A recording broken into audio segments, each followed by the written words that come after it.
Hello students, कैसे हैं आप सभी लोग। चलिए, मस्त होंगे आप लोग, उम्मीद करता हूँ। ठीक है, तो आज आपके लिए सबसे पहले तो इम्पोर्टेंट नोटिस मैं बता देता हूँ। हालांकि अभी ये वेबसाइट पे नहीं आया है, लेकिन पूरी उम्मीद है कि आप लोगों का एग्ज़ाम है ना, जो 2018 के हैं बैच के, उनका सेकेंड ईयर का जो एक पेपर लास्ट है अभी, है ना, थ्योरेटिकल एक पेपर जो थ्योरी का था लास्ट, उसमें उसका वो होना है। और 2019 बैच का भी होना है, उनका फर्स्ट ईयर का पेपर अभी एक है ऑनलाइन होना है, और सेकेंड ईयर का भी होना है। ठीक है, तो वो भी होना है अभी। और 2020 का भी है। तो अभी 2018 और 19 पे फोकस कर रहे हैं। पहले वो लोग एग्ज़ाम देंगे, उसके बाद फिर 20 वाले एग्ज़ाम देंगे। ठीक है, तो आप लोग एकदम अपनी तैयारी शुरू कर दीजिए।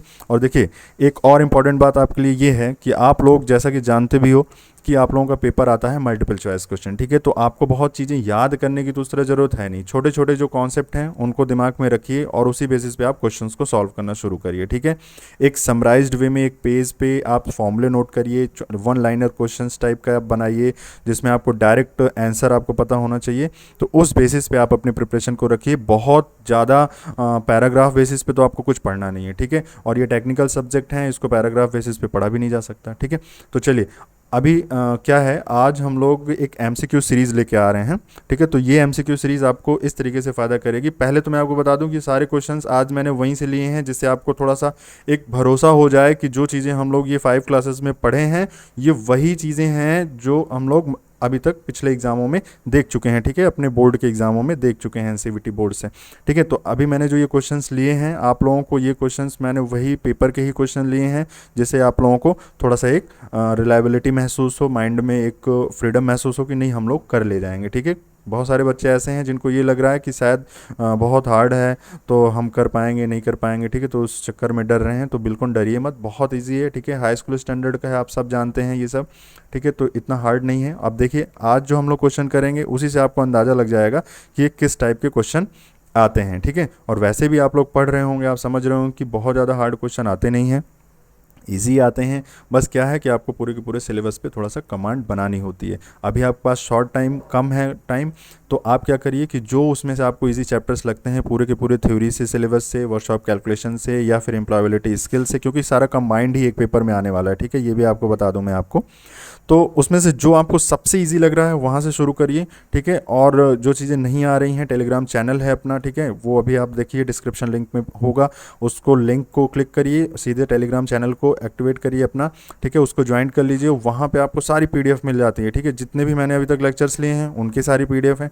ये जो एमसीक्यू सीरीज़ क्वेश्चंस हैं ये भी वहाँ पे हैं। ठीक है, विद सोल्यूशन मैं दे दूंगा, ये सोल्यूशन जो हम लोग यहाँ कर रहे हैं उसके साथ में आपको वहाँ पे मिल जाएगा। ठीक है, तो पूरी पूरी पूरी उम्मीद है कि आपको ये अच्छे से समझ में आएगा। चलिए, तो अब समय नहीं वेस्ट करते हैं और जल्दी से ये एमसीक्यू क्वेश्चन की सीरीज़ धमाकेदार तरीके से शुरू करते हैं। ठीक है, चलिए स्टूडेंट्स, सबसे पहले देखिए आप फर्स्ट क्वेश्चन यहाँ पे। फर्स्ट क्वेश्चन है आपके लिए, रीड करिए इसको, देखिए। वैसे क्वेश्चन तो आपको बहुत पहले से ही दिख रहा था जब से मैं बोल रहा हूँ, है ना, लेकिन फिर भी अब चलिए समझते हैं। ठीक है, पहला क्वेश्चन आपके लिए जो है, ध्यान से समझिए। इसमें लिखा हुआ है, जब एक सामान्य परमाणु इलेक्ट्रॉन खोता है, ठीक है, तो वह क्या कहलाता है। ठीक है, तो अब पहले देखिए, मैंने कहा ना कि इससे हम लोग 2-3 क्वेश्चंस और फ्रेम करेंगे। ठीक है, तो देखो कैसे फ्रेम करते हैं। और ये क्वेश्चन देखिए आ चुका है आपके एनसीवीटी 2017 में, ये क्वेश्चन आया हुआ है। ठीक है, अब देखिए ये कितना ईजी क्वेश्चन है, समझिए। सबसे पहले आप समझिए, कोई भी एटम है, ठीक है, मान लीजिए ये न्यूक्लियस है, उसके अराउंड ये सेल हैं। ठीक है, उसके अराउंड ये सेल हैं। ठीक है, आप जानते हो कि पहले पहले जो सेल में 2 इलेक्ट्रॉन होते हैं, फिर उसके बाद कितने होते हैं, 8 होते हैं। मैं बना नहीं रहा हूँ, जल्दी जल्दी कर दे रहा हूँ जिससे इसको ज़्यादा टाइम टेकिंग ना हो। ठीक है, इसी तरीके से इसमें कितने होंगे, 18 होंगे, फिर क्या होंगे, 32 होंगे फोर्थ में। ये आपको पता है। ठीक है, LMN है ना, इस टाइप से जो आपको KLMN, ठीक है, इस टाइप से थे इसके सेल के नेमिंग, है ना, KLMN। तो वो चीज़ें तो आपको पता ही है, फर्स्ट क्लास में मैंने बताया था। अगर नहीं आपको मालूम है ना, तो वो चीज़ें आप फर्स्ट क्लास में देख लीजिए एक बार फिर से। यहाँ फिलहाल इन्होंने ये कहा है, ठीक है, किसी भी सेल से, मान लीजिए अभी इलेक्ट्रॉन्स हैं, मैं पूरे नहीं बना रहा हूँ, मान लीजिए यहाँ से ये इलेक्ट्रॉन बाहर निकल गया, आपको मालूम है ना, ये भी आप जानते हो कि बाहर निकल जाता है इलेक्ट्रॉन, है ना, बाहर निकल जाता है, बाहर से इस सेल में आ भी सकता है, दोनों चीज़ें हो सकती हैं। आप बहुत अच्छे तरीके से ये चीज़ें जानते हो, क्योंकि आप लोग पढ़ चुके हो, ठीक है। ये सेकेंड या फर्स्ट क्लास में आप लोग अभी इसको पढ़े हो, ठीक है। तो अगर आप नहीं पढ़े हो तो अभी भी स्टूडेंट मैं बोल रहा हूँ आप जाओ उसको देखो, तब देखो ये कितने आसान लगते हैं ये क्वेश्चन आपको, ठीक है। तो उसको देखिए, उसके बाद फिर MCQ क्वेश्चन सीरीज करिए, जो अभी तक नहीं देखे हैं उसको देख लीजिए। चलिए, तो देखिए इसमें इनका कहना है कि जब कोई इलेक्ट्रॉन खो देता है, मतलब ये एटम है, मतलब परमाणु है। क्या है ये? परमाणु है, ठीक है। किसी भी पदार्थ का परमाणु हो सकता है, ऐसे ही मैंने जनरल लिया है, ठीक है। परमाणु जिसको हम लोग इंग्लिश में क्या बोलते हैं स्टूडेंट्स? एटम, ठीक है। तो ये एटम है। तो एटम के किसी भी सेल से एक इलेक्ट्रॉन बाहर निकल गया, ठीक है, आउटसाइड, ठीक है, आउटसाइड, ये इलेक्ट्रॉन बाहर जंप कर गया। अभी मुझे बताओ, आपको नोट पॉइंट डाल के ही चलिए मैं इसको बताता हूँ आपको। आपको मालूम है कि कोई भी एक जो एटम है, ठीक है, जब उसमें number of electrons, number of protons दोनों इक्वल होते हैं तो वो एटम क्या होता है? न्यूट्रल होता है। क्या होता है? न्यूट्रल होता है। उसको क्या बोलते हैं हम लोग? न्यूट्रल, ठीक है। मतलब उदासीन, उदासीन, ठीक है, वो उदासीन होता है। पता है आपको? पहला है ये कंडीशन। दूसरी चीज़ आपको ये भी पता है कि जब किसी एटम से एक इलेक्ट्रॉन बाहर निकल जाता है तो उसको, वैसे इस इलेक्ट्रॉन को बोलते क्या है स्टूडेंट्स? क्या आप लोगों को ये मालूम है? ठीक है, बताओ जल्दी। इलेक्ट्रॉन को क्या बोलते हैं? उनको हम लोग क्या कहते हैं स्टूडेंट्स? फ्री इलेक्ट्रॉन बोलते हैं ना, फ्री इलेक्ट्रॉन, जिनका इस सेल से अपने कोई मतलब नहीं होता है। यही क्या करंट फ्लो कराने में सपोर्ट करते हैं? बिल्कुल यही सपोर्ट करते हैं, ठीक है। सेल वाले इलेक्ट्रॉनों का कोई काम नहीं होता ना, वो तो बस जब बाहर आएंगे तब वो अपने काम के हैं, करंट फ्लो कराने के काम के हैं, ठीक है। तो फ्री इलेक्ट्रॉन से करंट फ्लो होता है, ये भी आप समझ गए। चलिए, यहाँ मैंने कहा कि जब ये इलेक्ट्रॉन बाहर चला गया स्टूडेंट्स, तो क्या आपको यहाँ ये लग रहा है कि नंबर ऑफ प्रोटॉन्स जो है वो नंबर ऑफ इलेक्ट्रॉन से ज़्यादा हो गया? देखो, जिधर ये मुंह खुलेगा ना, मैथ्स का है ना ये सिंबल, जिधर ये मुंह खुलेगा वो क्वांटिटी बड़ी होगी, ठीक है। तो ये जो प्रोटॉन मैं पी से शो कर रहा हूँ, पी से प्रोटॉन जो मैं बता रहा हूँ, वो प्रोटॉन इलेक्ट्रॉन से क्या है स्टूडेंट्स? ज़्यादा हो गया। तो प्रोटॉन अगर इलेक्ट्रॉन से ज़्यादा है तो बॉडी किस तरीके से चार्ज है? भाई आपको सबसे पहले ये समझना है, प्रोटॉन पे पॉजिटिव चार्ज होता है, और कितना स्टूडेंट्स होता है आपको मालूम है? प्लस 1.6 इंटू 10⁻⁻19 कूलम चार्ज होता है, ठीक है। इसी तरीके से इलेक्ट्रॉन पे निगेटिव चार्ज होता है ना, इलेक्ट्रॉन पे निगेटिव चार्ज, और उसकी वैल्यू क्या होती है? निगेटिव में 1.6 इंटू 10⁻⁻19 कूलम, कूलम यूनिट होती है आवेश की, ठीक है। ये चार्ज मैं बता रहा हूँ, ठीक है। ये प्रोटॉन पे जो चार्ज है, प्रोटॉन का जो चार्ज है वो है, और ये जो इलेक्ट्रॉन का चार्ज है वो है। चार्ज का क्या मीनिंग हुआ स्टूडेंट्स? आवेश, ठीक है। बिल्कुल मत घबराना, हिंदी इंग्लिश दोनों में आप लोगों के लिए मैं लेके आया हूँ, कोई दिक्कत नहीं होने देंगे आपको, ठीक है। चलिए, तो ये जो है ना, इलेक्ट्रॉन और प्रोटॉन का चार्ज की वैल्यू होती है। अभी मुझे बताओ, नंबर ऑफ प्रोटॉन्स अगर इलेक्ट्रॉन से ज़्यादा हो गया तो आप क्या बोलोगे? क्या बॉडी पे पॉजिटिव चार्ज हो गया ज़्यादा? बिल्कुल, है ना, पॉजिटिव चार्ज हो गया, तो बॉडी क्या हो गई? पॉजिटिवली चार्ज हो गई। इसी तरीके से थर्ड अगर हम ले लें, जिसमें हम बोलें कि कोई इलेक्ट्रॉन, जैसे यहाँ इसके लिए फिगर बना देता हूँ, मान लो इनके पास इलेक्ट्रॉन्स थे, दूसरी सेल ले लो, कोई इलेक्ट्रॉन बाहर से आया और इसमें चिपक गया, मान लो सेल में आ गया, ठीक है, इलेक्ट्रॉन सेल में आ गया। तो ये जो एटम है स्टूडेंट्स, ये जो एटम है, पहले क्या था? पहले न्यूट्रल था, लेकिन अब ये इलेक्ट्रॉन जब बाहर से इसको मिल गया, एक और मिल गया, तो क्या नंबर ऑफ इलेक्ट्रॉन्स ग्रेटर हो गए नंबर ऑफ प्रोटॉन से? बिल्कुल, ठीक है। इस एटम के लिए जो, मतलब इस परमाणु के लिए, एटम मीन्स परमाणु, परमाणु के लिए number of electrons number of proton से ज़्यादा हो गए। तो तीसरा केस हमारा यही है, ठीक है, number of electrons number of proton से ज़्यादा हो गए। तो अब आप देखिए, नंबर ऑफ प्रोटॉन्स से ज़्यादा हो गए तो इसका मतलब क्या हुआ? निगेटिव चार्ज हो गई बॉडी, है ना। क्यों निगेटिव चार्ज? क्योंकि अगर इलेक्ट्रॉन ज़्यादा तो निगेटिव टाइप का चार्ज है इसके पास, तो इसका मतलब निगेटिवली चार्ज हो गई, ठीक है। चलिए, तो आपको तीन चीज़ें समझ में आ गई, ठीक है। इसको मैं रफ कर देता हूँ, ठीक है, वो चीज़ें आपको समझाने के लिए बस मैंने ये बताया था, ठीक है। अगर इलेक्ट्रॉन, देखो कैसे आता है कैसे जाता है वो चीज़ें तो आपको अच्छे से पता ही है, ठीक है। तो आपको ये तीनों केसेस मेनली याद रखने हैं कि अगर इलेक्ट्रॉन किसी भी एटम में ज़्यादा हैं, ठीक है स्टूडेंट्स, अगर किसी एटम में इलेक्ट्रॉन ज़्यादा हैं, ठीक है, तो क्या होगा? अगर किसी एटम में इलेक्ट्रॉन्स प्रोटॉन से ज़्यादा हैं तो निगेटिवली चार्ज होगी। अच्छा, अब आप समझो कि इसको बोलते क्या है। जो पॉजिटिव चार्ज्ड एटम होता है, ध्यान से सुन लो, पॉजिटिव चार्ज्ड जो एटम है स्टूडेंट्स, उसी को हम लोग क्या बोलते हैं? Positive ion. एटम को अब हम लोग आयन बोलने लगते हैं, ठीक है। और निगेटिवली जो चार्ज्ड एटम होता है, ठीक है, सिंगल निगेटिवली चार्ज की मैं बात कर रहा हूँ, ठीक है, उसको हम लोग बोलते हैं निगेटिव आयन, ठीक है। ये याद रखना आप लोग। तो अभी आप बताओ, अब आपको आंसर मिला है, ठीक है, इतना एक्सप्लेनेशन के बाद अब आपको आंसर मिल चुका है। अब आप लोग बताएंगे ऑप्शन नंबर ए, बी, सी और डी, 4 ऑप्शन है, आप पढ़िए उसको। और देखिए पहला पहला ही ऑप्शन आपका है एक धनात्मक आयन, मतलब एक पॉजिटिव आयन। ये क्या है? एक धनात्मक आयन, मैंने बोला ना, धनात्मक आयन, ठीक है, धनात्मक आयन। तो ये आपका क्या है स्टूडेंट्स? धनात्मक आयन है। इसका मतलब क्या लग रहा है आपको? पहला ही आंसर सही है, बिल्कुल पहला ही आंसर सही है।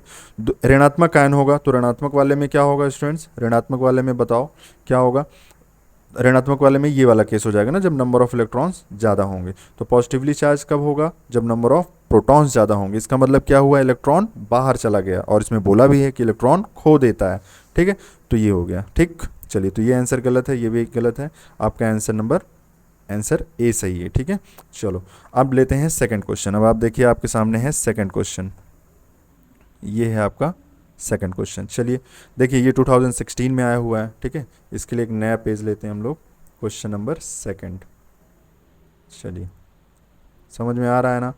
क्वेश्चन नंबर सेकंड, निम्नलिखित में से कौन सी विद्युतीय मात्रक नहीं है? विद्युतीय मात्रक नहीं है, पहले आप समझो विद्युतीय मात्रक क्या मतलब है, कहने का मतलब क्या है इसके, ठीक है।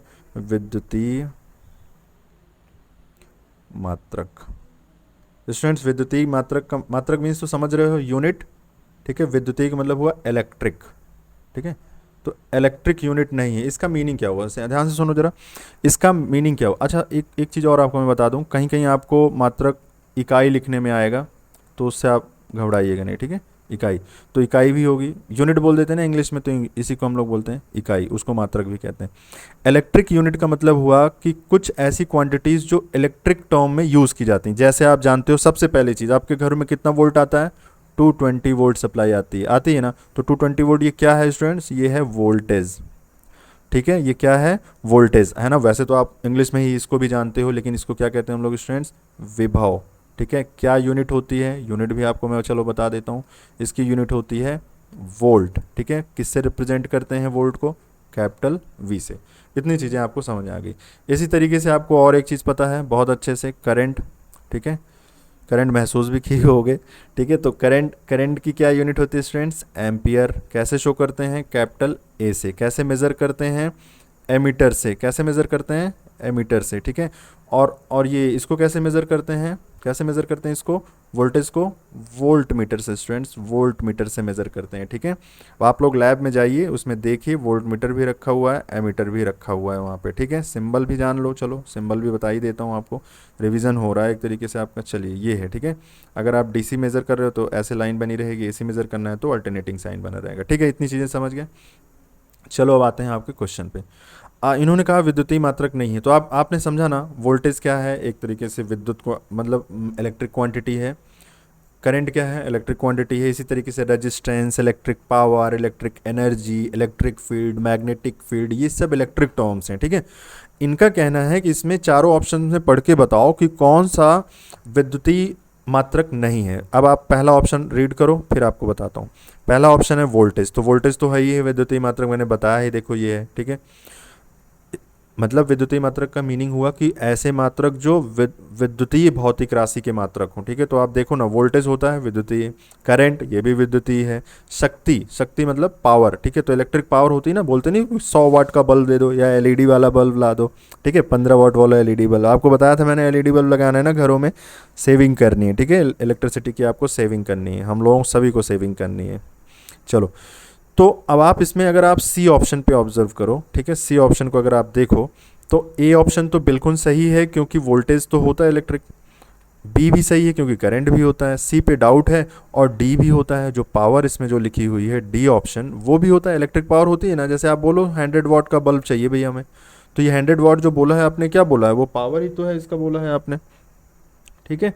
तो वो क्या है? आपका पावर बोला है। तो अभी देखो इसमें जो लिखा है दूरी, तो दूरी तो सिंपल आप वैसे भी जानते हो। जैसे मान लो आपका घर यहाँ है और आपका स्कूल यहाँ है, ठीक है। तो आप घर से स्कूल तक जाते हो तो बोलते हो ना कि भैया मेरा घर 1 किलोमीटर दूर है मेरे स्कूल से, मैं थक जाते हूँ पैदल चल के, ठीक है। तो वही चीज़ें हो गई। तो 1 किलोमीटर डिस्टेंस है, ठीक है। तो अब आपको क्या चाहिए? स्कूटी चाहिए या साइकिल चाहिए, तब तो आप जाओगे ना स्कूल, है ना, आजकल स्कूटी से सारे बच्चे स्कूल जाते हैं। चलो, तो 1 किलोमीटर दूरी है, तो दूरी क्या है, ये इलेक्ट्रिक टर्म का तो कोई यूनिट लगती नहीं है, ठीक है। तो इसका आंसर क्या हो गया स्टूडेंट्स, आंसर बताओ, आंसर क्या हो गया, आंसर हो गया सी ऑप्शन, ठीक है। समझ में आ रहा है अच्छे से। चलो देखो मैंने क्या क्या बताया आपको। अपने इंडिया में 230 वोल्ट सप्लाई आती है, पता है क्या आपको, ये याद रखना, ये भी आपके एग्जाम में क्वेश्चन बनता है। वोल्टेज की जो यूनिट होती है वो होती है वोल्ट, सिंबल होता है वी, वोल्ट मीटर से मेज़र करते हैं, इसका सिंबल होता है ये सब के सब आपके क्वेश्चन ही हैं। अब आप देखो कि हम लोगों ने क्वेश्चन नंबर सेकंड सॉल्व किया, लेकिन इसके साथ साथ +5 क्वेश्चन आंसर्स को और हम लोगों ने पता किया है, ठीक है। कहीं ना कहीं ये भी आएगा अभी, चलो देखो, हो सकता है आगे ही ये टकरा जाए, ठीक है। चलो आओ देखते हैं थर्ड क्वेश्चन। तो थर्ड क्वेश्चन में क्या है स्टूडेंट्स, देखो थर्ड क्वेश्चन भी आपका 2016 में आया हुआ है ये क्वेश्चन, ठीक है। तो अब आप देखो इसको सॉल्व करो। तो आपका जो थर्ड क्वेश्चन है स्टूडेंट्स वो है एम्पियर सेकंड इनमें से किसका मात्रक हो सकता है, ठीक है। एम्पियर सेकंड, पहले आप इसको नोट करके लिख लो, एम्पियर और सेकंड, ठीक है। अब आप इसकी क्वांटिटी बताओ, देखो बहुत आसानी से समझोगे आप। इसकी क्वांटिटी, एम्पियर किसकी यूनिट होती है, करंट की। किससे मेज़र करते हैं करंट को, एमीटर से, ठीक है। और सेकंड किसकी यूनिट होती है स्टूडेंट्स, टाइम की, ठीक है। तो देखो यहाँ क्या लिखा है, टाइम मल्टी मतलब एम्पियर सेकंड लिखा है ना, तो टाइम मल्टीप्लाइड बाई करंट लिखा है, करंट बोले तो आई, और ये क्या है आपका टाइम, ठीक है। अब मुझे बताओ, क्या आप ये फॉर्मूला जानते थे, आपने पढ़ा था I is equals to Q by T, हालांकि मैंने क्या बोला था, D Q by D T, है ना, डीसी टर्म में ये भी आप लिख सकते हो। तो देखो अगर मैंने बोला I equals to Q by T, तो यहाँ से स्टूडेंट्स Q इक्वल्स टू क्या हो जाएगा, I इंटू टी। तो I इंटू टी में ज़रा देखो I की यूनिट क्या है, एम्पियर, और T की यूनिट क्या है स्टूडेंट्स, सेकेंड। तो क्या ये वही है जो ये पूछ रहा है, एम्पियर सेकेंड, ठीक है। अब आप देखो जरा, कह रहा है एम्पियर सेकेंड किसका मात्रक है। अभी मुझे बताओ ये किसके लिए मात्रक बना, मुझे ढंग से बताओ।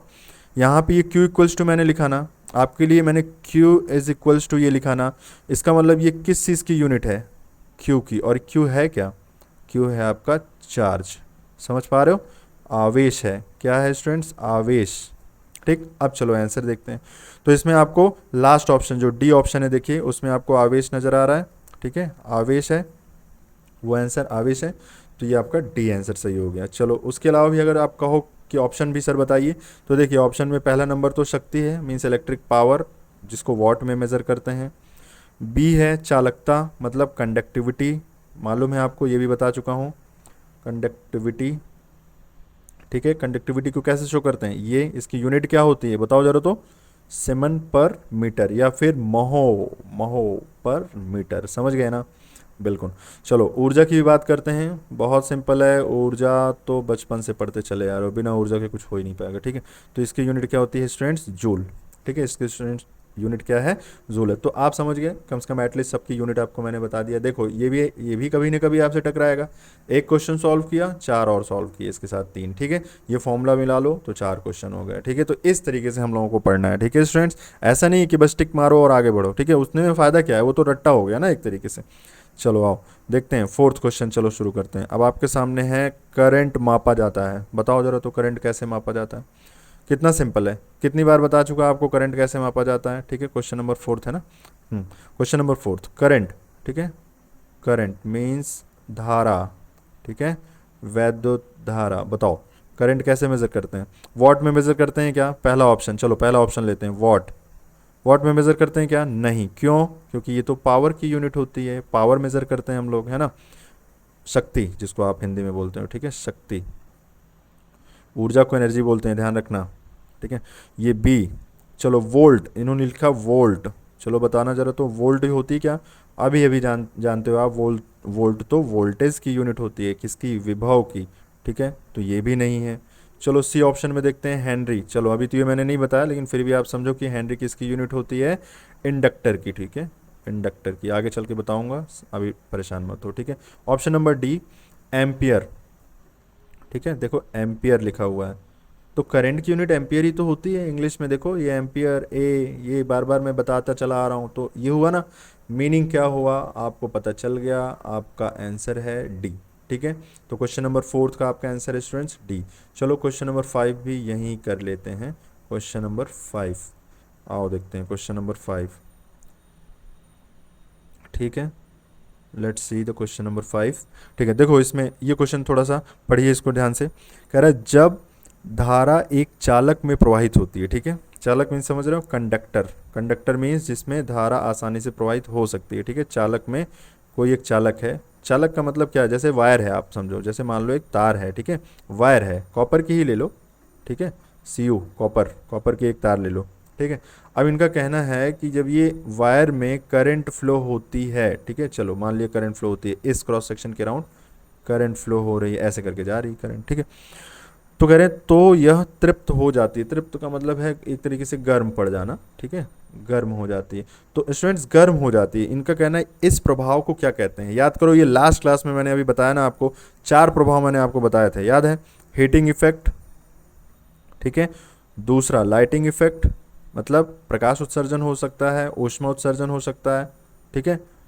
और तीसरा क्या मैंने बोला था स्टूडेंट्स आपको, मैग्नेटिक मतलब चुंबकीय प्रभाव, और चौथा क्या कहा था मैंने, केमिकल, ठीक है, मतलब रासायनिक प्रभाव, ठीक है। पूरा नहीं लिख रहा हूँ, टाइम नहीं वेस्ट करते हैं, रासायनिक, ठीक है, रासायनिक प्रभाव। तो इन चारों प्रभावों में आपको अच्छे तरीके से पता है कि अगर इलेक्ट्रिक करंट गई और ये वायर गर्म पड़ गई, तो गर्म हुई तो इसका मतलब क्या हुआ, ऊष्मा उत्पन्न हुई, ठीक है, मतलब एक तरीके से ताप बढ़ गया। तो ताप बढ़ गया मतलब हीटिंग इफेक्ट से रिलेटेड है। तो चलिए अब आप समझो, आपके उसमें ऑप्शन जो दिया है, ऑप्शन नंबर ए चुंबकीय प्रभाव, नहीं ये गलत है, ठीक है। बी बताओ तापीय प्रभाव, ठीक है, तो हाँ बिल्कुल सही, ठीक है, तापीय प्रभाव, समझ रहे हो आप, तापीय प्रभाव। मैग्नेटिक इफेक्ट क्या है, वो तो पहले वाले का तो मैग्नेटिक इफेक्ट है, मैग्नेटिक इफेक्ट भी आप जानते हो, नहीं जानते तो पिछला लेक्चर आप देखिए 5th क्लास, उसमें आपको पता चल जाएगा, ठीक है। सी आंसर देखो, रासायनिक प्रभाव वो भी उसी में है, वैद्युत स्थितिक प्रभाव आगे चल के इसको हम लोग पढ़ेंगे, जब कैपेसिटर पढ़ेंगे तब बताऊंगा इसको, ठीक है। चलो तो ये क्वेश्चन आपका उम्मीद करता हूँ समझ में आ गया होगा। आगे देखते हैं, चलो next question number 6। Students question number 6 देखते हैं, चलो अब हम लोग क्वेश्चन नंबर 6, ठीक है। और देखते हैं, इसमें इन्होंने कहा है किसी चालक में 1 एम्पियर धारा 1 सेकंड के लिए प्रवाहित होने पर कहलाती है। चलो ठीक है भाई, इनका कहना है कि करंट की वैल्यू है 1 एम्पियर, कोई चालक है, ठीक है, उसमें करंट की वैल्यू आई 1 एम्पियर, आई 1 एम्पियर फ्लो कर रही है, ठीक है। कितने टाइम के लिए स्टूडेंट्स, ये करंट कितने टाइम के लिए, 1 सेकंड के लिए, मात्र 1 सेकंड के लिए। आपको एक फॉर्मूला पता है, अभी पहले भी मैंने अभी बताया सेकंड क्वेश्चन में, क्यू बाई टी, आपको फॉर्मूला ये पता है, ठीक है। D Q by D T लिखो चाहे क्यू बाई टी लिखो, क्वेश्चन सॉल्व करने के लिए क्यू बाई टी ही आपके लिए पर्याप्त है, ठीक है। चलो तो I equals to Q by T. अभी मुझे बताओ इसमें से किसकी किसकी वैल्यू आपको पता है, ध्यान से समझो इसमें इन्होंने कहा क्या है। इनका कहना है कि किसी चालक में 1 एम्पियर धारा 1 सेकंड के लिए प्रवाहित होने पर कहलाती है, वो क्या कहलाती है, ठीक है। आओ देखते हैं, तो आई इंटू टी कर दो इज इक्वल्स टू क्यू, हो जाएगा। तो देखो यहाँ से क्यू इक्वल्स टू आई की वैल्यू देखो, यहाँ से उठाओ, ध्यान दो ये सब दिया हुआ है आपके क्वेश्चन में ना, ये और ये दिया हुआ है। अब जब इसको उठाओगे तो 1 एम्पियर लिखोगे, 1 इंटू टाइम की वैल्यू भी 1, इसका मतलब 1, तो Q की वैल्यू 1। अच्छा 1 क्या, कुलम ना, कुलम होती है इसकी यूनिट, ध्यान दो। आवेश Q क्या है, अच्छा बताओ Q क्या है, आवेश है, बार बार मैं आपको बता रहा हूँ जिससे आपको याद हो जाए, ठीक है। चार्ज है ये, चार्ज। I क्या है, करंट, T क्या है, टाइम। तो आवेश की वैल्यू क्या है स्टूडेंट्स, 1 कुलम, ठीक है। इसका मतलब क्या हुआ, तब हम क्या कहेंगे, इसको कहते हैं, कह रहे हैं कि क्या कहेंगे, तो क्या कहेंगे उसको, आवेश बोलेंगे, कितना, 1 कुलम का आवेश बोलेंगे, ठीक है। तो उसको क्या कहेंगे, सिंपली 1 हटा देंगे तो उसको बोलेंगे सीधे सीधे कुलाम। ऑप्शन में देखो कौन से ऑप्शन में कुलाम लिखा है, एम्पियर बोल नहीं सकते, एम्पियर धारा की यूनिट होती है, इकाई मीन्स मात्रक होता है, उसका कोई मतलब नहीं है।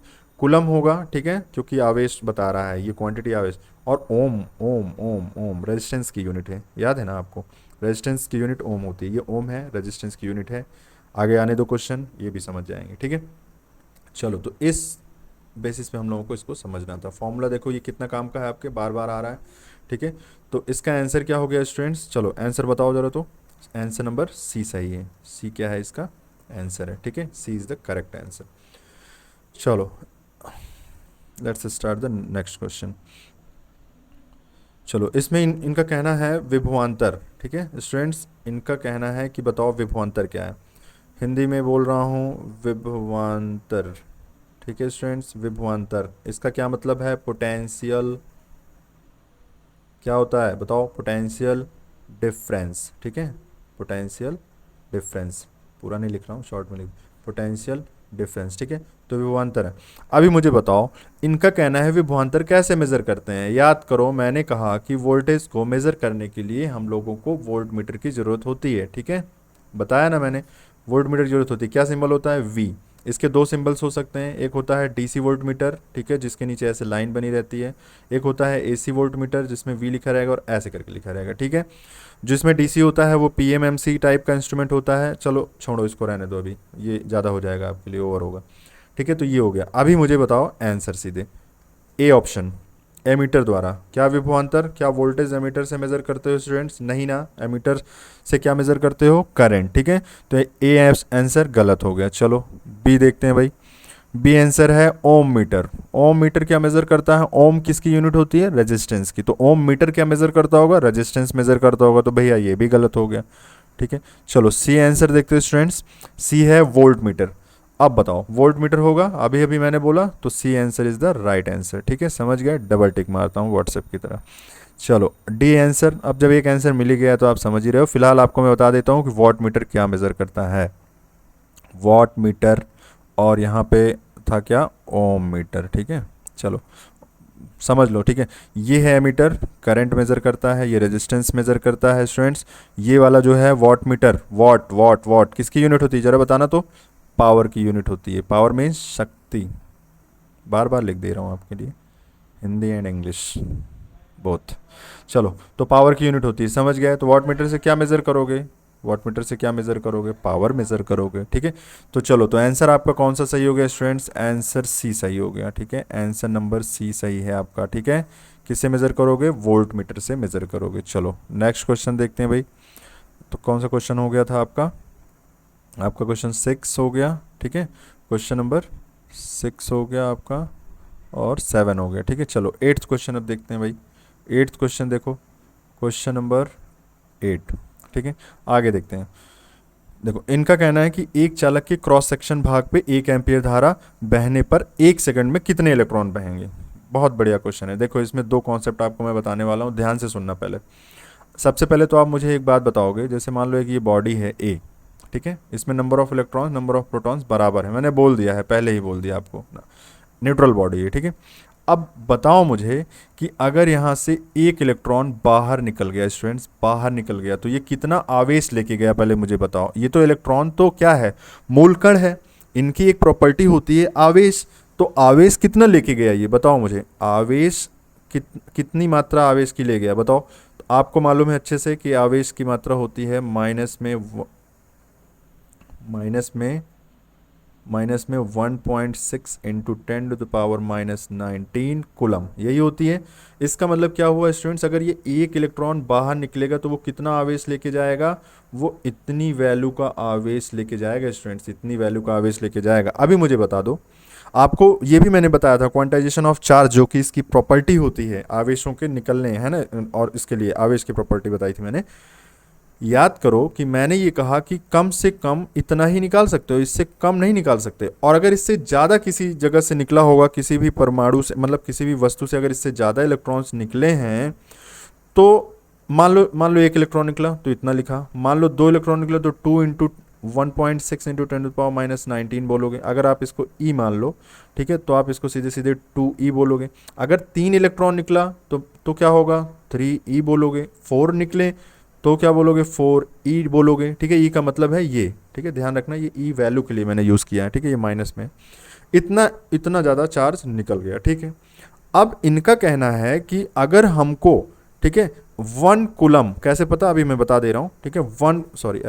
1 कूलम चार्ज क्यू की वैल्यू है, 1 कूलम चार्ज बाहर निकला है इस बॉडी से, 1 कूलम चार्ज बाहर निकला है, ठीक है स्टूडेंट्स।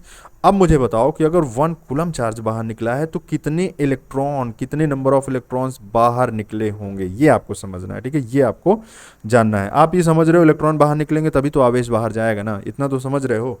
तो इलेक्ट्रॉन अगर बाहर चला गया तो आपको बताना है कि अब बताओ मुझे कि कितने इलेक्ट्रॉन, ठीक है। तो मान लेते हैं n इलेक्ट्रॉन, कितने स्टूडेंट्स, चलो यहाँ से सॉल्व करते हैं हम लोग। लेट मतलब मानो इसको कि मान लो n इलेक्ट्रॉन मूव किए हैं, ठीक है, n इलेक्ट्रॉन मूव किए हैं। अगर एक इलेक्ट्रॉन का आवेश ई है तो एन इलेक्ट्रॉनों का कितना होगा, एन ही होगा। तो मतलब इसकी वैल्यू कितनी होनी चाहिए, 1 कूलम। कैसे पता, क्योंकि देखो क्वेश्चन में क्या दिया है, ध्यान से समझना, शायद हो सकता है ना समझ में आ रहा हो ये आपको। अभी सुनो, 1 एम्पियर की धारा, तो आई की वैल्यू कितनी हुई, 1 एम्पियर। 1 सेकेंड के लिए टाइम की वैल्यू कितनी हुई, 1 सेकेंड। तो बताओ आवेश कितना हुआ, तो आप फॉर्मूला लगाओगे I is equals to Q by T, यही तो होता है स्टूडेंट्स फॉर्मूला। इससे आपको पता चलेगा Q equals to I into T. तो आई की वैल्यू है 1, टी की वैल्यू है 1, तो ये कितना हो गया, 1 कूलम। तो इस तरीके से मुझको पता चला कि आवेश की वैल्यू 1 कूलम है। ठीक है स्टूडेंट्स, अब मुझे बताओ अगर आवेश की वैल्यू 1 कूलम है, ठीक समझना इसको, कहाँ पे लिखूँ अब आपके लिए, चलो यहीं लिखता हूँ। अगर आवेश की वैल्यू 1 कूलम है तो अब मुझे बता दो, चलो इसको मैं मिटा देता हूँ, ठीक है, ये समझ गए आप, ये समझाने के लिए था ये चीज़ें, ठीक है, 4 3 ये सब आप समझ गए क्या है मतलब है इसका, ठीक है। चलो, तो यहाँ पे मैं आपके लिए सोल्यूशन इसका बनाता हूँ। आपको आपको यहाँ से शुरू किया मैंने, ठीक है। अब आप देखो, उसके बाद आप यहाँ आओ, यहाँ आओ और देखो कि आपको पता चला कि भैया Q इज इक्वल्स टू तो 1 कूलम है। अब आपको मालूम है कि जो Q आवेश है वो इलेक्ट्रॉनों से ही तो आप बना होगा, तो कितने इलेक्ट्रॉनों से, n इलेक्ट्रॉनों से, तो n इंटू ई करोगे तो टोटल आवेश वो बता देगा Q। भाई एक इलेक्ट्रॉन पे 1.6 इंटू 10⁻19 कूलम आवेश होता है। अगर मैंने कहा नहीं n इलेक्ट्रॉन है तो n into E is equals to 1 हो जाएगा, ठीक है, समझ गए। तो अब आप n की वैल्यू निकालने चल रहे हैं यहाँ पे, तो n इज इक्वल्स टू हो जाएगा 1/e। अच्छा, e की वैल्यू तो आप जानते हो, e तो मैंने इसको माना था, तो हो जाएगा 1/1 बाई, माइनस साइन को भी ध्यान से उतार दो क्योंकि ये नंबर पूछ रहे हैं, ठीक है, ठीक है, हमें केवल इसके मैग्नीट्यूड से मतलब है, साइन से मतलब नहीं है अभी, ठीक है। क्यों, क्योंकि नंबर पूछ रहे हैं ना, आप बोलोगे कि कितने इलेक्ट्रॉन। तो स्टूडेंट्स जब इसको सॉल्व करोगे ना तो इसकी वैल्यू नियर अबाउट आती है 6.25 इंटू 10⁻18, ठीक है। अब आप सोच रहे हो मैंने याद कर रखा है क्या, बिल्कुल मुझे याद है, ठीक है। आप भी इसको याद कर लीजिए या तो इसको सॉल्व करिए, अभी आपको समझ में आ जाएगा, ठीक है। तो ये जब आप सॉल्व करेंगे तो आपको ये आंसर मिलेगा, ठीक है। तो कितने नंबर ऑफ इलेक्ट्रॉन्स स्टूडेंट्स होंगे, बताओ मुझे कितने इलेक्ट्रॉन्स, ये हो जाएगा आपका n की वैल्यू, n क्या है, नंबर ऑफ इलेक्ट्रॉन्स थे ना, n की वैल्यू इतनी हो जाएगी, ठीक है। अब आंसर देखो आप, आंसर नंबर फर्स्ट, तो इसमें कितना है, 6 पॉइंट इतना, 10⁻12 है, नहीं 10⁻12 नहीं, 10⁻14 है सेकंड बी पे, तो बी भी नहीं है। थर्ड में देखो सी में 16 है, ये भी नहीं है। डी देखो आप, डी आंसर देखो 6.24 इंटू 10⁻18, ठीक है। वैसे ये सही होता है, चलो यही लिखा है, कोई दिक्कत नहीं है, ये तो पॉइंट डेसिमल के एक पॉइंट पे चलता है इतना, ठीक है। चलो, तो इसका मतलब आंसर नंबर डी आपका सही हो गया, समझ गए स्टूडेंट्स, ये सही है आपका आंसर, ठीक। चलो, आ गया समझ में, फिर से मैं बता देता हूँ एक बार, ध्यान से समझो। आवेश बाहर निकलेगा, एक इलेक्ट्रॉन आवेश बाहर निकलेगा जब, तो वो 1.6 इंटू 10⁻19 कूलम आवेश बाहर निकालेगा। इसी तरीके से मान लीजिए अगर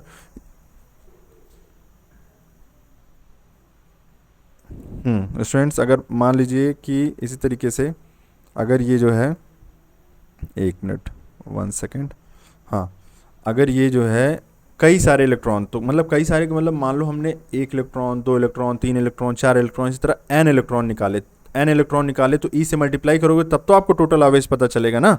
तो हमने उस टोटल आवेश को क्यू बोल दिया है, तो टोटल आवेश अगर ये क्यू है स्टूडेंट्स, तो क्यू अब कितना है, क्यू यहाँ से हम लोगों ने निकाला कि क्यू तो 1 कूलम था, तो 1 कूलम में अब बताओ आप कितना है, तो 1 कूलम में आपको ये पता चल गया, ठीक है। एक बार ढंग से अपने मन से समझो कि क्या मैंने बोला है, नहीं समझ में आया फिर से रिपीट करो, इसी क्वेश्चन को रिवाइज करो, मतलब बैक करो, है ना, और उसके बाद फिर से एक बार रिप्ले करो, उसके बाद समझो कि मैंने क्या बोला है, ठीक है। आपको एग्जैक्ट वही मैंने बताया है, जो चीज़ें यहाँ चलनी है, हो सकता है ना समझ में आया हो, ठीक है, क्योंकि क्वेश्चन अच्छा था ये। तो अब आप इसको फिर से एक बार सॉल्व कर लेना, ठीक है। चलो, आओ आगे देखते हैं क्वेश्चन नंबर 9, ठीक है। क्वेश्चन नंबर 9 में आप स्टूडेंट्स देखो, क्वेश्चन नंबर 9 है आपका, चलो ये इजी क्वेश्चन है, ठीक है। ये है 14 में, देखो ये आया हुआ है एनसीईआरटी 14 में ये आया हुआ है, ठीक। चलो आओ तो देखते हैं, ये क्वेश्चन है आपका, क्वेश्चन नंबर 9 है विद्युत मात्रा। देखो ये तो बस नेमिंग बदल दिया, वैसे आप जानते हो कि विद्युत मात्रा कहते किसको है। विद्युत मात्रा का मतलब है इनका आवेश से, किससे मतलब है स्टूडेंट्स, आवेश से इसका मतलब है, ठीक है। विद्युत मात्रा का मतलब है आवेश, ठीक है, आवेश मीन्स चार्ज, ठीक है। विद्युत इलेक्ट्रिक क्वांटिटी, याद रखना, इंग्लिश में कभी कभी इसको बोलते हैं इलेक्ट्रिक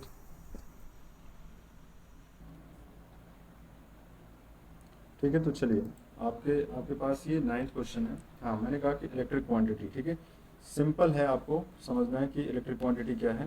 ठीक है, अब आप देखो, मैंने कहा चार्ज, ठीक है, तो चार्ज चार्ज इक्वल्स टू क्या होता है, क्यू इक्वल्स टू क्या होगा, आप एक फॉर्मूला बार बार देखो, वही फॉर्मूले पे आ रहा है, क्यू बाई टी, तो चार्ज क्यू इक्वल्स टू क्या हो जाएगा, आई इंटू टी। अब आप देख लो आंसर कौन सा सही है इसमें, आंसर इसमें स्टूडेंट्स देखो कौन सा सही है। देखो, शायद आपको आवाज़ नहीं आ रही थी ढंग से, एक मिनट फिर से देख लीजिए। हाँ, मैंने कहा कि I equals to Q by T आपका हो गया फॉर्मूला, तो Q equals to I into T. Answer आपका देखिए सी वाला, देखिए सी वाला, जिसमें क्यू इक्वल्स टू लिखा है धारा, धारा बोले तो करंट इंटू समय, समझ रहे हो, टाइम। तो आपका सी आंसर सही है, उसके अलावा तीनों ऑप्शन गलत हैं। ठीक है, चलिए क्वेश्चन नंबर 10 देखते हैं स्टूडेंट्स, क्वेश्चन नंबर 10। चलिए ये देखिए, ये आया हुआ है आपके एग्जाम में। ठीक है, बहुत सिंपल है। आप कंडक्टर जानते हो, चालक, ठीक है, कंडक्टर आप समझते हो। कंडक्टर में आप दो चीज़ें बहुत यूज़ करते हैं हम लोग घरों में, आप खुद बहुत ढंग से आप समझ रहे हो, एल्युमिनियम का और कॉपर का कंडक्टर। ठीक है, कॉपर, कॉपर को हिंदी में क्या बोलते हैं, तांबा, ठीक है, तांबा। और एल्युमिनियम, तो एल्युमिनियम को तो एल्युमिनियम ही बोलते हैं, ठीक है, एल्युमिनियम, ठीक है, एल्युमिनियम एन है, ठीक है, एल्युमिनियम यू एम, एल्युमिनियम। तो एल्युमिनियम ए एल होता है इसका सिंबल, कॉपर का होता है स्टूडेंट सी यू। अब समझो आप इसमें कि अच्छा, एक चीज़ आपको शायद मालूम है, नहीं मालूम है, आप समझ लीजिए इसको। जो एटॉमिक नंबर होता है, परमाणु क्रमांक,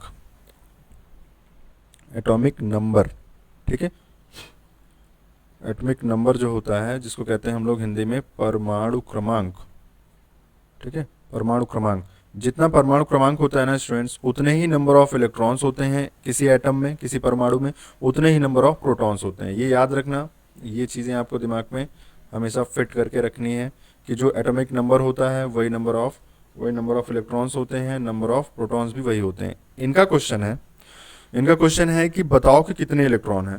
तो जो इसका कॉपर का जो एटॉमिक नंबर होता है स्टूडेंट्स, वो होता है 29, ठीक है।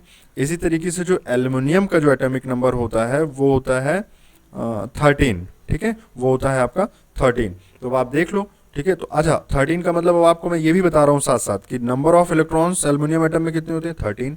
Number of protons aluminium atom में कितने होते हैं, 13। और इसका एटॉमिक नंबर कितना होता है, 13, ठीक है। तो इसमें इसमें इन्होंने पूछा है कि कितने इलेक्ट्रॉन होते हैं, तो कितने इलेक्ट्रॉन होंगे, 13। तो ऑप्शन नंबर कौन सा होगा, ए ऑप्शन 13। समझ गए, answer number students, answer number A सही है इसका, आंसर इसका हो जाएगा 13, ठीक है, ए ऑप्शन सही है, ठीक है। 10 क्वेश्चन हो गए आपके। चलिए 11th क्वेश्चन देखते हैं फटाफट। 11th क्वेश्चन देख लीजिए स्टूडेंट्स। 11th क्वेश्चन में आपका बोला है इन्होंने स्पाइरल वाउंड कुंडली से, ठीक है, स्पाइरल वाउंड कुंडली से जब करंट बहता है, ठीक है, स्पाइरल वाउंड कुंडली से जब करंट बहता है तो वह किस प्रकार का विद्युत धारा प्रभाव उत्पन्न करता है। ठीक है, चलो भाई देखते हैं। ये कल ही वाली क्लास में, मतलब पिछले क्लास में हुई थी बात, इसकी चर्चा। स्पाइरल एक इस तरीके से कुंडली है, ठीक है, स्पाइरल कुंडली है। याद करो, मैंने आपको बताया था इलेक्ट्रोमैग्नेट, जिसमें मैंने इस तरीके से कोर डाल दी थी और उसके ऊपर स्टूडेंट्स इस तरीके से मैंने आपको स्पाइरल वाइंडिंग बना के दिखाई थी, और जिसमें मैंने कहा था अगर इसमें करंट फ्लो कराते हैं हम लोग, अगर इसमें करंट फ्लो करती है तो इसमें क्या हो जाता है, मैग्नेटिक फील्ड इस तरीके से डेवलप हो जाती है। समझ रहे हो, चुंबकीय क्षेत्र। अभी चुंबकीय क्षेत्र के बारे में बिल्कुल घबराना मत, अभी बहुत सारा डिस्कशन करना है इसके बारे में, ठीक है। तो अभी तो ये शुरुआत है बस आपका, ठीक है। तो इस तरीके से ये लाइन इधर से जाएंगे और इधर से पास होकर फिर से वापस आएंगे। ये जो मैंने लाइंस बनाई हैं वो एक्चुअल में वो क्या है स्टूडेंट्स, वो सब आपकी मैग्नेटिक लाइंस हैं, ठीक है, मैग्नेटिक फील्ड लाइंस हैं। जब इनका क्या कहना है, एक कुंडली है तो कुंडली इसी को कहते हैं हम लोग, ठीक है, याद रखना यही है कॉइल। वैसे कॉइल तो एग्जैक्ट ये है, ठीक है, इसको तो हम लोग सोलेनॉइड बोलते हैं, सोलेनॉइड बोलते हैं, लेकिन ये दोनों लगभग सिमिलर चीज़ें हैं, ठीक है। तो अगर इसमें कह रहे हैं करंट फ्लो करती है तो ये किस तरीके का प्रभाव उत्पन्न करेगी, तो ये चुंबकीय क्षेत्र उत्पन्न करने लगेगी, ठीक है। तो आपने चार तरीके के प्रभाव पढ़े थे। हीटिंग इफेक्ट नहीं होगा, ये ऑप्शन गलत है, ए आंसर। बी आंसर देखो, चुंबकीय प्रभाव बिल्कुल सही, चुंबकीय प्रभाव होगा, ठीक है, चुंबकीय प्रभाव, ये चुंबकीय प्रभाव ही है, ठीक है। क्या हो जाएगा, ये एक तरीके से मैग्नेट की तरह बिहेव करने लगेगा, इधर एन पोल इधर एस पोल, या इधर एन पोल इधर एस पोल, वो बाद में बताऊंगा कि इधर कैसे क्या बनता है। अभी के लिए समझ लो ये मैग्नेट बन जाएगा। तो मैग्नेट बन जाएगा इसका मतलब किस तरीके का प्रभाव है, चुंबकीय प्रभाव है। ठीक है स्टूडेंट्स, तो सी आंसर तो गलत ही होगा, रासायनिक प्रभाव होगा नहीं, वो बैटरी और इलेक्ट्रोलाइट सोल्यूशन के लिए होता है। डी थर्मल, थर्मल भी नहीं होगा। ठीक है, समझ गए, बोलो। ठीक है, तो ये चीज़ें हैं। आपको ये जो चारों प्रभाव के बारे में है, अगर आपको समझना है तो आप पिछला लेक्चर आप देखिए, बहुत अच्छे से मैंने बता रखा है, बहुत अच्छे से आप समझ जाएंगे। एक बार मन से आप उस लेक्चर को ढंग से देखिए। ठीक है, चलिए आइए देखते हैं 11th क्वेश्चन के बाद आप 12th क्वेश्चन अब देखते हैं। स्टूडेंट देखिए 12th क्वेश्चन में आपसे पूछा गया, देखिए आ गया वही क्वेश्चन अभी मैंने बताया और वो क्वेश्चन आ गया आपका। ठीक है, तो 12th क्वेश्चन स्टूडेंट्स ये है, ये कह रहे हैं कि कॉपर अणु में, ठीक है अणु, हालांकि अणु इन्होंने बोला है, इनको परमाणु बोलना चाहिए था। ठीक है, तो कॉपर के परमाणु में कितने इलेक्ट्रॉन होते हैं। ठीक है, तो अभी मैंने बताया था आपको कॉपर का परमाणु क्रमांक कितना होता है कॉपर का, 29। ठीक है, तो नंबर ऑफ इलेक्ट्रॉन्स भी कितने होंगे स्टूडेंट्स, 29। नंबर ऑफ प्रोटॉन्स कितने होंगे, 29। ठीक है, समझ रहे हो। चलो आओ, तो अब इसमें बताओ नंबर ऑफ इलेक्ट्रॉन्स कितने होंगे, कह रहे हैं कितने इलेक्ट्रॉन है, तो हो गया 29। तो आंसर इज द 29, तो A answer is the correct answer. समझ गए बात। ठीक है, तो इसका आंसर नंबर ए सही हो जाएगा। ठीक है, चलो आओ अब देखते हैं हम लोग, भाई कॉपर का जो एटॉमिक नंबर है, कॉपर का जो एटॉमिक नंबर है परमाणु क्रमांक वो 29 होता है, तो इसलिए उसका नंबर ऑफ इलेक्ट्रॉन्स भी 29 हो गया, नंबर ऑफ प्रोटॉन्स भी 29 हो गया।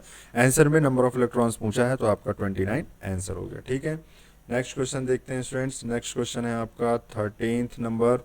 13th नंबर पे क्या पूछा है, चलिए देखते हैं, आइए 13th नंबर क्वेश्चन देखते हैं हम लोग। ये देखिए, प्रतिरोधकता की इकाई, आप मुझे बताओ क्या आपको ये फॉर्मूला याद है, मैंने कहा था इसको बस याद कर लेना, रो एल बाई ए, ये तो होता है आपका प्रतिरोध। पूछा क्या है आपसे, गलत लिख दिया सॉरी, प्रतिरोध। ठीक है, ये क्या होता है, एरिया मीन्स क्षेत्रफल। ठीक है, ये क्या होता है, लंबाई यानी कि लेंथ। और ये क्या होता है स्टूडेंट्स, यही है वो प्रतिरोधकता। चलो इसके बारे में थोड़ा सा बताता हूं मैं। प्रतिरोधकता जो है ये मटेरियल के नेचर पे डिपेंड करती है। ठीक है, कि मटेरियल किस टाइप का है। जैसे आप अगर आप एल्यूमिनियम लोगे तो प्रतिरोधकता अलग होगी, कॉपर लोगे अलग होगी, एनल्ड कॉपर लोगे अलग होगी, सिल्वर लोगे अलग होगी, गोल्ड लोगे अलग होगी। ये सब चालक हैं। ठीक है, उनकी कुछ ना कुछ प्रतिरोधकता होती है। प्रतिरोधकता का सिंबल क्या होता है स्टूडेंट्स, ये ऐसे रो बोलते हैं इसको। ठीक है, रो सिंबल होता है ये भी याद रखो आप, आता है। ठीक है, तो स्टूडेंट्स ये जो प्रतिरोधकता है, अब ये कह रहे हैं उसकी इकाई क्या होती है। ठीक है, तो आओ बनाते हैं इसकी एक इकाई। आर की यूनिट आप जानते हो ओम होती है, लेंथ की यूनिट मीटर बोलोगे, एरिया की यूनिट मीटर स्क्वायर बोलोगे। जरा इस फॉर्मूले में फिट करो और फिर आपको तुरंत आंसर मिल जाएगा। तो जब आर मतलब रो इक्वल टू, यहाँ से पहले निकालो रो इक्वल टू क्या लोगे, ये एल है स्टूडेंट्स, ये एल है और ये रो है, याद रखना। तो रो हम निकाल रहे हैं तो एरिया का इससे मल्टीप्लाई है ना, क्रॉस मल्टीप्लीकेशन, तो हो जाएगा R A divided by L, ये एल नीचे आ जाएगा, divided by L is equals to हो जाएगा स्टूडेंट्स रो रजिस्टिविटी। ठीक है, आर की यूनिट बताओ ओम, एरिया की यूनिट बताओ मीटर स्क्वायर, एल की यूनिट बताओ लेंथ की मीटर।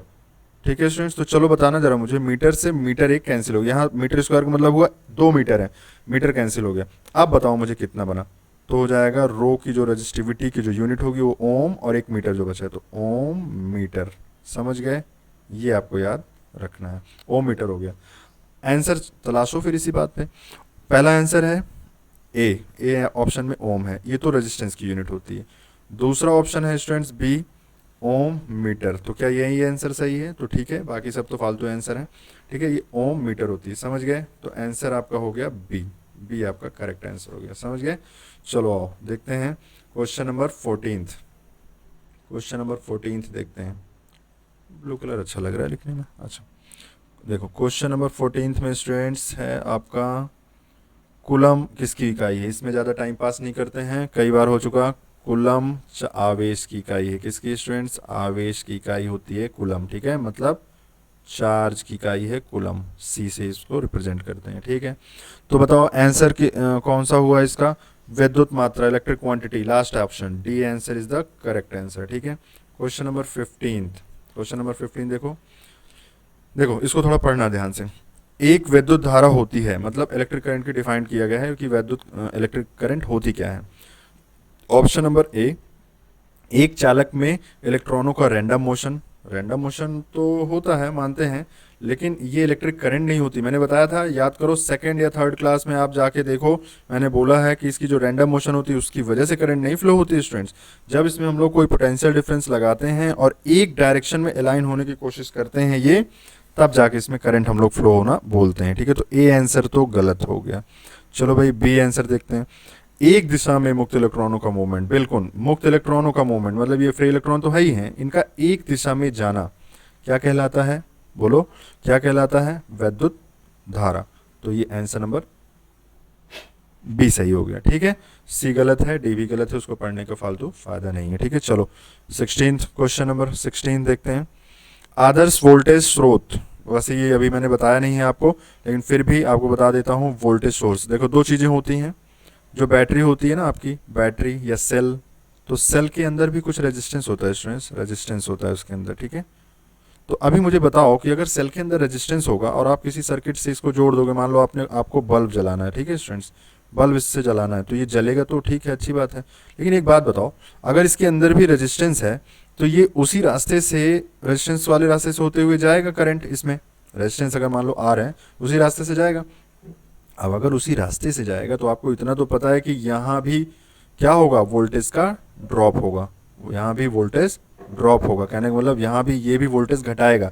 तो जो बल्ब के पास जो वोल्टेज जाना चाहिए स्टूडेंट्स, वो वोल्टेज नहीं जाएगा, और अगर वो वोल्टेज नहीं जाएगा तो यहाँ पे लाइट क्या होगी, लाइट इसकी डिम हो जाएगी, समझ रहे हो, लाइट डिम होगा। तो मीनिंग क्या हुआ, आपको क्या लगता है कि ये रेजिस्टेंस क्या होना चाहिए। अगर ये रेजिस्टेंस ज़्यादा है तो वोल्टेज ड्रॉप ध्यान रखना ज़्यादा होगा। कैसे पता मुझे, V equals to I R से। ठीक है, तो अब इसमें अगर इसको फिट करो आप तो हो जाएगा V इज इक्वल्स टू आई, ये वाली आई और स्मॉल r।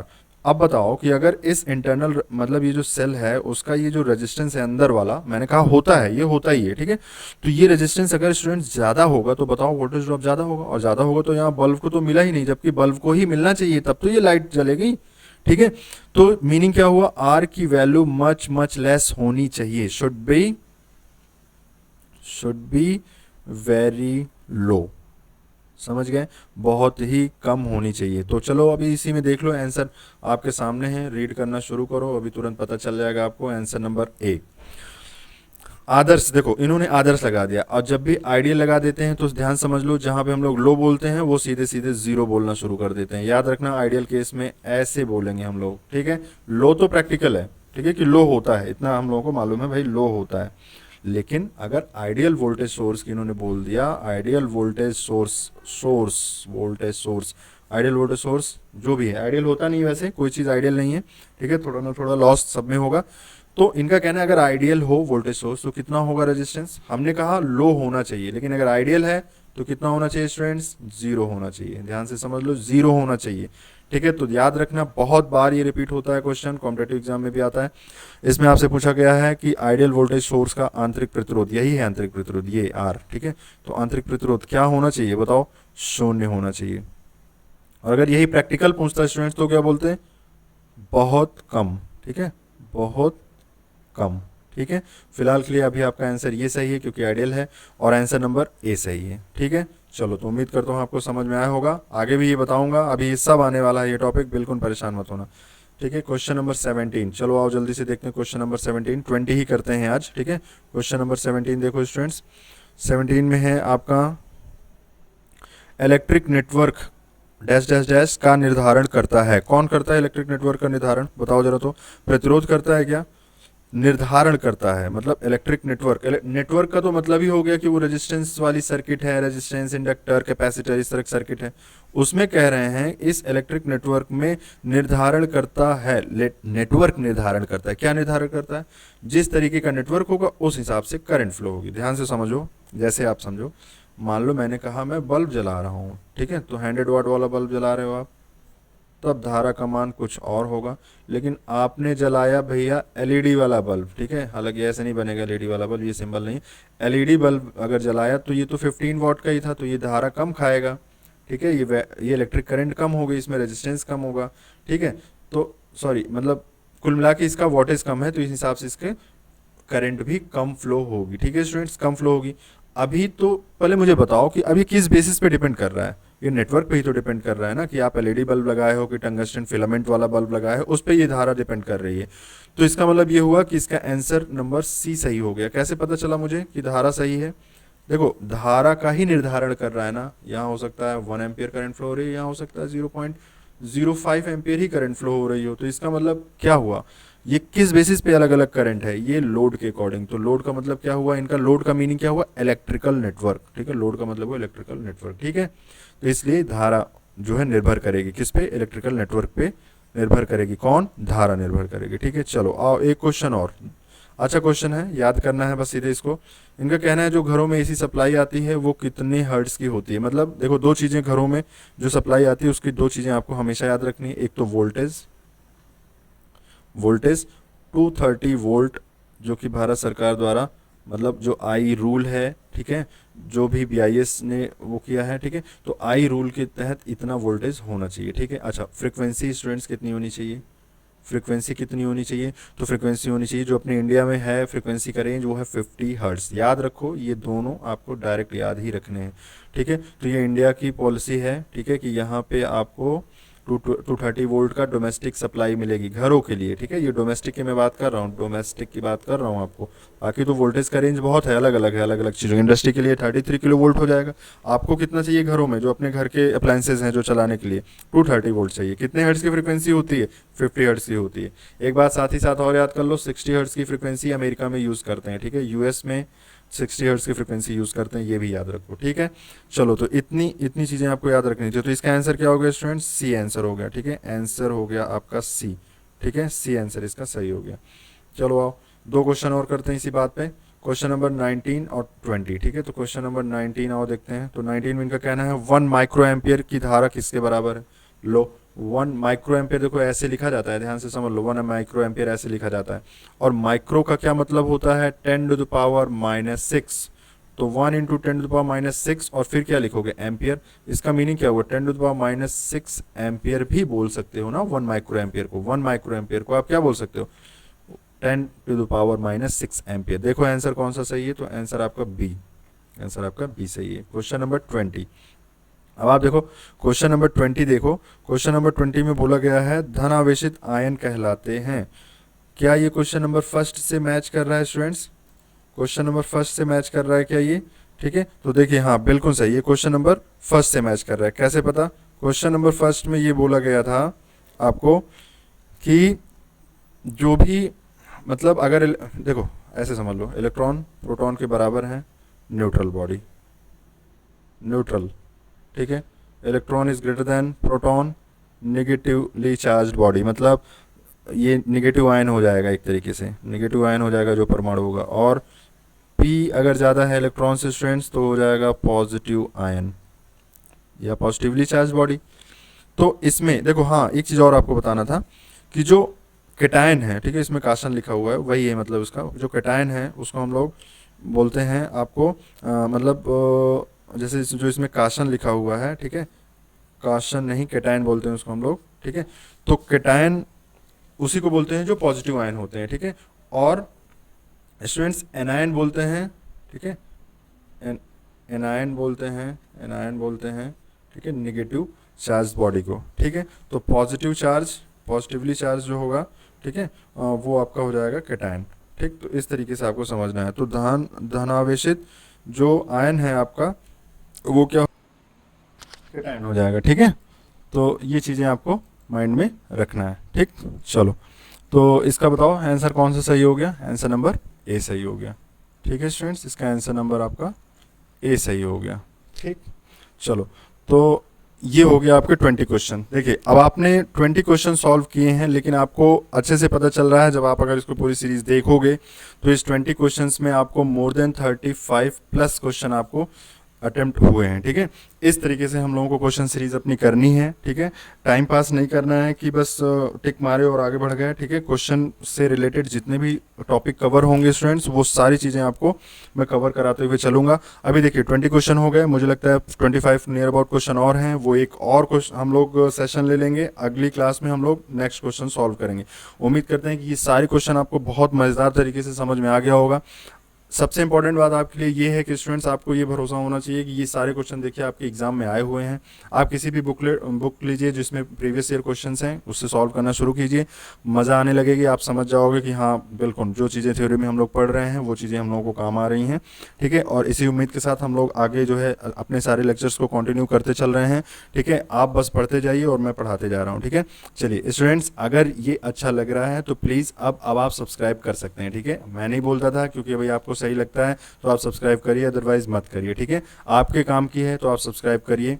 फालतू सब्सक्राइबर्स मुझे नहीं बढ़ाने हैं। ठीक है, वो व्यूवर्स अपने आप जो है बढ़ेंगे जिनके लिए काम के हैं। ठीक है, जिनके लिए काम का है वही पढ़ें, बाकी लोगों को करने की ज़रूरत नहीं है, जिससे मुझे भी पता रहे कि हाँ ऑथेंटिक कितने बच्चे हैं अपने पास जो कि इस वीडियो से फ़ायदा उठा रहे हैं। ठीक है, चलिए, तो उम्मीद करता हूँ कि आपको समझ में आ रहा होगा। हाँ स्टूडेंट्स, आप लोगों के लिए एक और बात कि आपका एग्ज़ाम क्योंकि अब नज़दीक आ गया है, ठीक है, जुलाई में है, तो नियर अबाउट आपके पास 30 to 35 डेज़ 40 डेज़ हैं। उसको अच्छे से आप लोग यूटिलाइज़ करिए, ढंग से पढ़िए। ठीक है, सारे सब्जेक्ट्स की वीडियो मैं बनाना शुरू कर रहा हूँ अब, और सभी के मल्टीपल चॉइस क्वेश्चंस आएंगे। ठीक है, अगला जो मल्टीपल चॉइस क्वेश्चन सेशन होगा वो वर्कशॉप कैलकुलेशन का होगा, तो उसको भी बिल्कुल मिस ना करिएगा। ठीक है, चलिए, तो उम्मीद करते हैं आपको बहुत अच्छा मज़ा आया होगा आज का सेशन करके। ठीक है, तो आज तो देखिए, आज तो मैंने आपको अपनी शक्ल भी नहीं दिखाई, क्योंकि आज तो जहाँ शक्ल दिखानी चाहिए वहाँ पे क्वेश्चंस दिख रहे थे आपको। ठीक है, तो अभी नेक्स्ट क्लास में जब हम लोग फिर से थ्योरी स्टार्ट करेंगे तो फिर से हम लोग एक दूसरे से इंटरेक्ट होंगे।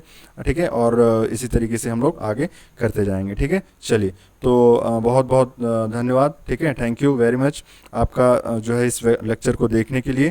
ठीक, आगे भी आपको इसी तरीके से हेल्पफुल वीडियोस बनती रहेंगी, आती रहेंगी, आपके काम की हैं, तो बिल्कुल आप इसको देखते रहिए। ठीक है, और कंपटीशन के लिए भी ये उतना ही इंपॉर्टेंट है, तो आप इसको बिल्कुल तैयार करके रखिए। ठीक है, चलिए, थैंक यू।